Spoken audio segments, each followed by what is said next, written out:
Один. Пуск.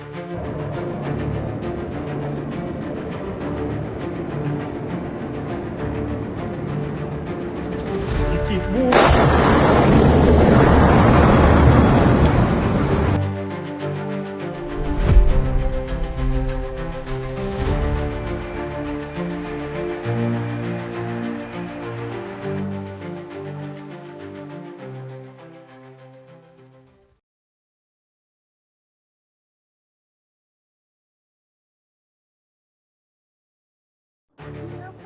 There is something increasingly difficult to ignore in the Russia-Ukraine war. The longer the war continues, the more often we see Iskander missiles being used. Not less, more. That is interesting, because at the beginning of the war, many expected Russia would eventually face serious problems maintaining its stock of precision missiles. Sanctions became tighter. Access to electronic components was restricted. Russia's supply chains came under increasing pressure. And logically, missile production should have become more difficult.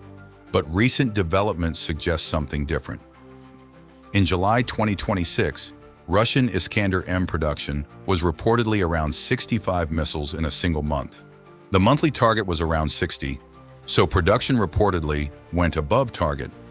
And this happened while Russia was still using ballistic missiles on a large scale. We saw another example during the overnight attacks of August 10th to 11th. Zaporizhzhia came under attack again. Large explosions were reported across parts of the city. Fires followed, and one of the major industrial sites affected was the Zaporizhzhtal steel complex. But there is an important distinction. We cannot say that every explosion that night came from an Iskander. It was a combined strike. Ballistic missiles, Zircon, KN-23, guided bombs, and drones. So the real question is not simply, how many Iskanders were fired? The more interesting question is, how is Russia still producing them at such a high rate?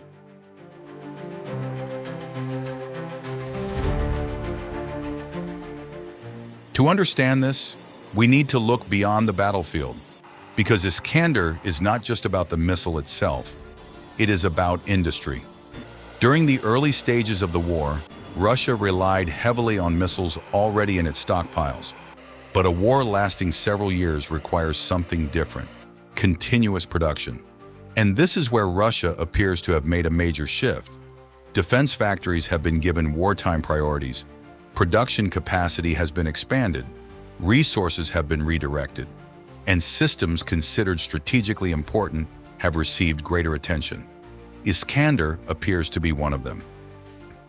Ukrainian intelligence estimates in 2026 placed Russian Iskander-M production at several dozen missiles per month, around 50, then higher, approaching 60, and in July, around 65 missiles were reportedly produced.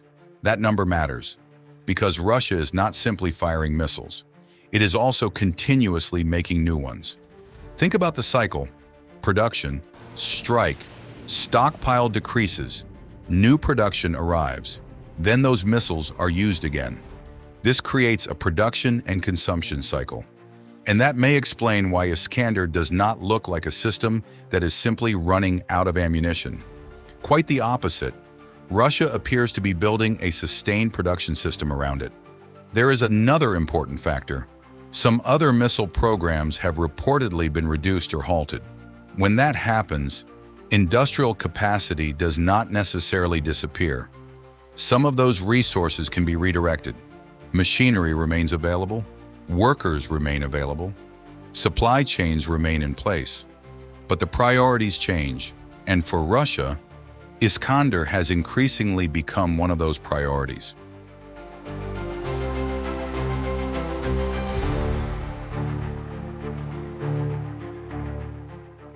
And this is where things become especially interesting.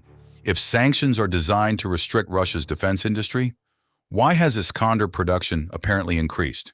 The answer is not simply, the sanctions have failed. No, sanctions still create pressure. But pressure does not automatically mean production stops. Russia appears to have responded in several ways. First, domestic substitution. Components previously dependent on foreign suppliers are being replaced, where possible, with domestic alternatives. Second, supplier diversification.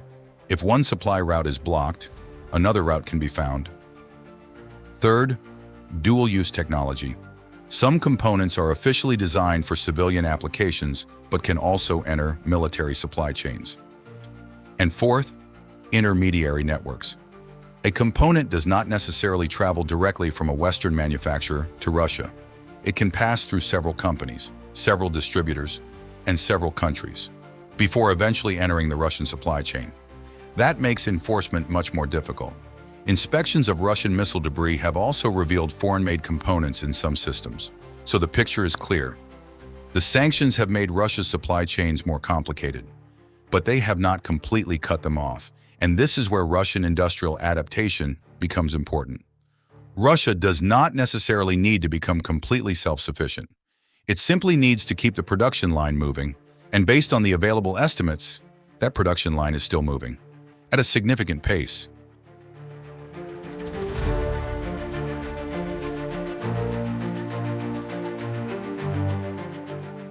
Now let's return to Zaporizhzhia, the night of August 10th to 11th.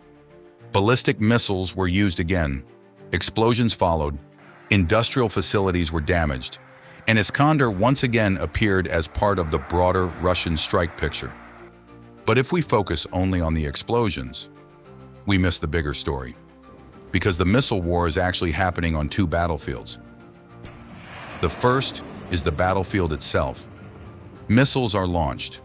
Air defenses attempt to intercept them. Targets are hit, but there is a second battlefield. The factories, supply chains, electronic components, workers, machinery, and production capacity. Because every missile fired today eventually has to be replaced by another missile produced tomorrow. And this is what makes Iskander particularly interesting. If estimates of around 60 to 65 missiles per month are accurate, then Russia has managed to maintain a substantial production capability despite intense sanctions pressure. That does not mean Russia is facing no problems, and it certainly does not mean sanctions have had no effect. But one thing is becoming increasingly clear. Russia has adapted to a prolonged war, and perhaps this is why the question surrounding Iskander is changing. It is no longer simply, when will Russia run out of Iskanders? The more important question may now be, how quickly can Russia replace the Iskanders it has already used? Because as long as production can keep pace with consumption, stockpiles do not necessarily collapse. And as long as stockpiles remain available, ballistic missiles can continue to play an important role in Russia's long-range strike strategy.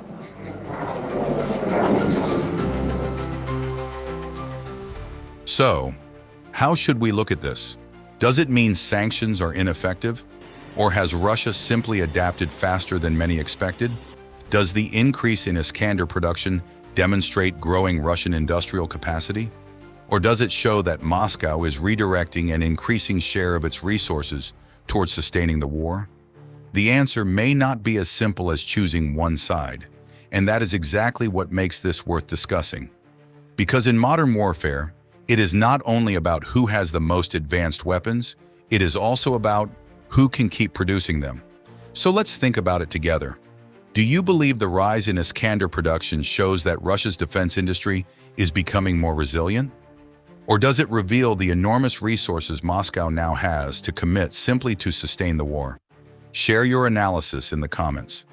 And if you enjoy this kind of military analysis, support the channel with a like, subscribe, and by turning on notifications, because we will continue looking beyond the battlefield and examining what is happening behind it.